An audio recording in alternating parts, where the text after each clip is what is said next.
Hello दोस्तों, स्वागत है आपका फ्रेंड स्टडी सर्किल चैनल में। और चलिए दोस्तों स्टार्ट करते हैं। जैसा कि ऑडिटिंग चैप्टर का हम लोग लेकर चल रहे हैं। चैप्टर है rights, duties and liabilities of auditors. Channel पे यदि आपने पहली बार विजिट किया है तो चैनल को आप सब्सक्राइब कर सकते हैं, जिससे आपको इस तरह से रिलेटेड कंटेंट मिलते रहेंगे। साथ ही दोस्तों वीडियो को लाइक और शेयर जरूर कीजिएगा। चलिए स्टार्ट करते हैं। यदि आपने पहले पार्ट से नहीं देखा है तो पहले पार्ट से देखकर यूपीपीसीएल असिस्टेंट अकाउंटेंट के लिए अपनी तैयारी कर सकते हैं। 7 क्वेश्चन तक हो गए हैं। 8वें क्वेश्चन से हम लोग देखते हैं। और इसमें क्या रहा है कि एक लेखा परीक्षक यानी कि ऑडिटर जो होता है, उसके अधिकार व कर्तव्य कंपनी अधिनियम 2013 की किस धारा के अंतर्गत आते हैं। इसमें सेक्शन पूछ रहा है कि सेक्शन में जो ऑडिटर है इनके राइट्स और जो लाइबिलिटीज़ हैं किस में दिया गया है। और 143 है, 144 है, 141 और 142 है। यदि आप पहले पार्ट को देखे होंगे तो आपको आंसर पता होगा। राइट आंसर हो जाएगा धारा 143 यानी सेक्शन 143। हम लोग देख लेते हैं इसके थोड़े से एक्सप्लेनेशन को। यहाँ से भी क्वेश्चन बनने के चांसेस हो सकते हैं। 139 यानी 139 में क्या कह रहा है, अंकेक्षक की जो नियुक्ति है वो धारा 139 के अंतर्गत की जाती है। ठीक है। 140 में क्या कह रहा है, अंकेक्षक को हटाना, उसका त्यागपत्र जो है 140 में दिया गया है। 141 में क्या दिया गया है, अंकेक्षक के गुण, उसकी योग्यता तथा अयोग्यता। ठीक है। और 142 जो है अंकेक्षक के पारिश्रमिक दिए गए हैं। और 143 जैसा क्वेश्चन पूछा गया है उसके कर्तव्य और अधिकार जो है 143 में आते हैं। तो ये जो चारों हैं ये मोस्ट इंपॉर्टेंट हैं, याद रख लीजिएगा। 139, 140, 141, 142 और 143। क्वेश्चन नंबर 9 है, जब XYZ लिमिटेड के प्रबंध निदेशक ने, कोई फर्म है या फिर कंपनी है, ठीक है, उसके प्रबंध निदेशक ने ऑडिटर को सभी बोर्ड मीटिंग की कार्य विवरण पुस्तक दिखाने से इनकार कर दिया है यानी मना कर दिया है, तो यह ऑडिटर के, उसके बाद खाली स्थान दिया है, अधिकार के खिलाफ है। पहला कह रहा है ग्रहणाधिकार का प्रयोग, दूसरा है कंपनी के अधिकारियों से जानकारी और स्पष्टीकरण प्राप्त करने के लिए, तीसरा है कंपनी के सदस्यों को रिपोर्ट करने के लिए, या चौथा कंपनी के खाते की पुस्तकों और वाउचर तक पहुंचने के लिए। तो इसमें पूछ रहा है किस अधिकार के खिलाफ है इन चारों ऑप्शन में से। तो राइट आंसर दोस्तों इसका हो जाएगा ऑप्शन नंबर 4, कंपनी के खाते की पुस्तकों तथा वाउचर तक पहुंचने के लिए। यानी कि इसी चीज़ की जांच कर रहा है, जो भी वाउचर हैं, जो भी पुस्तक है, इन्हीं चीज़ की जांच वो करेगा और इन्हीं जांच के खिलाफ जो है ये उसके अधिकार को मना कर दिया जा रहा है। ठीक है। तो राइट आंसर हो जाएगा ऑप्शन नंबर 4। क्वेश्चन नंबर 10 क्या कह रहा है, कह रहा है निम्नलिखित में से किस मामले के लिए लेखा परीक्षक कंपनी के अधिकारियों से ऐसी जानकारी और स्पष्टीकरण की पूछताछ कर सकता है जो वह अपने कार्य को पूरा करने के लिए आवश्यक समझता है। ऑप्शन पहला क्या है, क्या कंपनी के लेन देन जो मात्र बही प्रविष्टियों द्वारा दर्शाए जाते हैं कंपनी के हितों के प्रतिकूल हैं, क्या कंपनी द्वारा दिए गए ऋण और अग्रिम जमा के रूप में दिखाए गए हैं, क्या व्यक्तिगत व्यय राजस्व खाते में प्रभावित किए गए हैं। ऑप्शन पहला और तीसरा, बी जो है पहला दूसरा, और सी है दूसरा तीसरा, या डी सभी।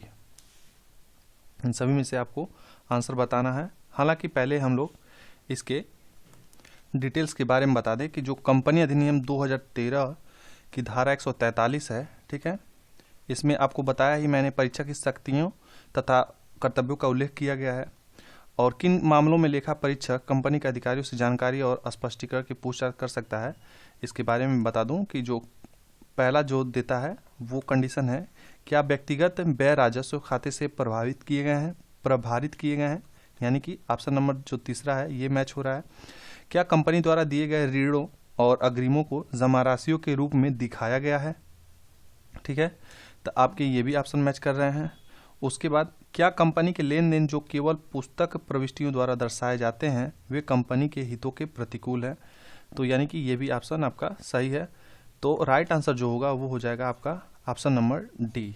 इसके अलावा भी कुछ कंडीशंस हैं, जैसे क्या कंपनी द्वारा सुरक्षा के आधार पर दिए गए ऋण और अग्रिम उचित रूप से सुरक्षित किए गए हैं और क्या जिन शर्तों पर उन्हें बनाया गया है वे कंपनी या उसके सदस्य के हितों के प्रतिकूल हैं।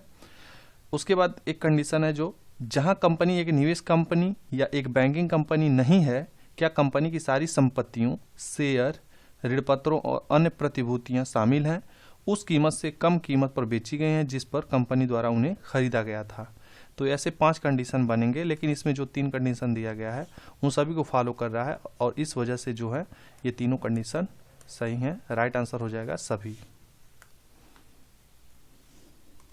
क्वेश्चन नंबर 11 है, लेखा परीक्षक को उस समय राय का अस्वीकरण प्रस्तुत करना चाहिए जब प्रबंधन के साथ किसी भी असहमति का प्रभाव उतना महत्वपूर्ण न हो, वित्तीय विवरणों में वास्तविक और निष्पक्षता की प्रस्तुति के रूप में उसकी कुछ शर्तें हों, यह वित्तीय विवरणों की वास्तविक और निष्पक्षता से संतुष्ट हो, कुछ महत्वपूर्ण जानकारी उपलब्ध न हो।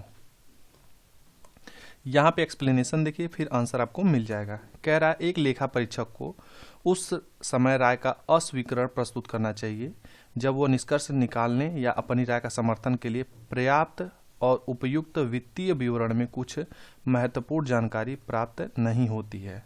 ऐसे कई कारण हैं जिनकी वजह से लेखा परीक्षक पर्याप्त और उपयुक्त सहायक दस्तावेज के अभाव में अस्वीकरण प्रस्तुत करता है। जैसे पहला दे रहा है वित्तीय विवरण संबंधी लेन देन के पर्याप्त प्रकटीकरण का अभाव। दूसरा कह रहा है पर्याप्त सक्षम या साक्ष्य प्राप्त करने में असमर्थता। तो इसके हिसाब से राइट आंसर क्या होगा? राइट आंसर हो जाएगा ऑप्शन नंबर 4, कुछ महत्वपूर्ण जानकारी उपलब्ध न हो। यह वित्तीय विवरणों की वास्तविक और निष्पक्षता से संतुष्ट हो, तो इस कंडीशन में तो होगा ही नहीं, तो इस वजह से राइट आंसर देख लीजिए, कुछ महत्वपूर्ण जानकारी उपलब्ध न हो, यही आपका राइट आंसर हो जाएगा। क्वेश्चन नंबर 12 कह रहा है एक खाली स्थान दिया है, ढांचा वह है जहां लेखा परीक्षक एक सच्ची और निष्पक्ष रिपोर्ट देता है, वैधानिक, नियामक, निष्पक्ष प्रस्तुति या स्वीकृति। इसका राइट आंसर क्या होगा? राइट आंसर हो जाएगा निष्पक्ष प्रस्तुति।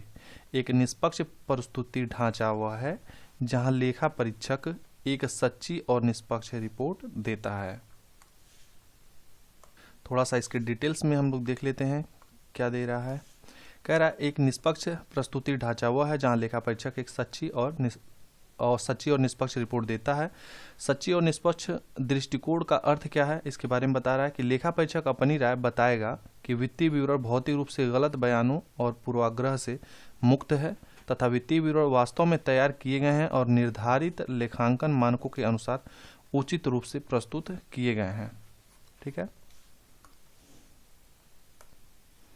क्वेश्चन नंबर 13 कह रहा है निम्नलिखित में से कौन सा कथन सही है? पहला है लेखा परीक्षा किसी भी इकाई की वित्तीय जानकारी की स्वतंत्र जांच है, चाहे उसका आकार या कानूनी रूप से कुछ भी हो। दूसरा है लेखा परीक्षा का उद्देश्य वित्तीय विवरण पर एक राय व्यक्त करना है। अब ऑप्शन दे रहे हैं न ही पहला न ही दूसरा, केवल दूसरा सत्य है, केवल पहला सत्य है या फिर दोनों सत्य है। थोड़ा सा इसके डिटेल्स में देख लेते हैं, उसके बाद आंसर मिल जाएगा। लेखा परीक्षा के संबंध में दिए गए दोनों कथन जो हैं सत्य हैं। कैसे? कह रहा लेखा परीक्षा किसी भी इकाई की वित्तीय जानकारी की स्वतंत्र जांच होती है। ठीक है, वित्तीय इकाई की क्या होती है? स्वतंत्र जांच होती है, चाहे उसका आकार जो है कानूनी रूप से कुछ भी हो। लेखा परीक्षा का जो उद्देश्य होता है वित्तीय विवरण पर लेखा परीक्षक द्वारा एक राय व्यक्त करना है, ठीक, जिससे शेयरधारकों के हितों की रक्षा की जा सके और कंपनी के शेयरधारकों को धोखाधड़ी से बचाया जा सके। तो इस वजह से जो दोनों स्टेटमेंट हैं क्वेश्चन के हिसाब से वो दोनों सत्य होंगे। राइट आंसर हो जाएगा डी। तो दोस्तों आज की वीडियो यहीं पे समाप्त होती है, मिलते हैं अगले वीडियो में। वीडियो कैसा लगा आप लोग कमेंट करके ज़रूर बताइए और ऑडिटिंग के जो भी पहले चैप्टर्स हैं वहाँ से आप देखकर अपने ऑडिटिंग के जो सिलेबस में दिया गया है उस चीज़ को कंप्लीट कर सकते हैं। वीडियो को लाइक शेयर जरूर कीजिएगा। धन्यवाद।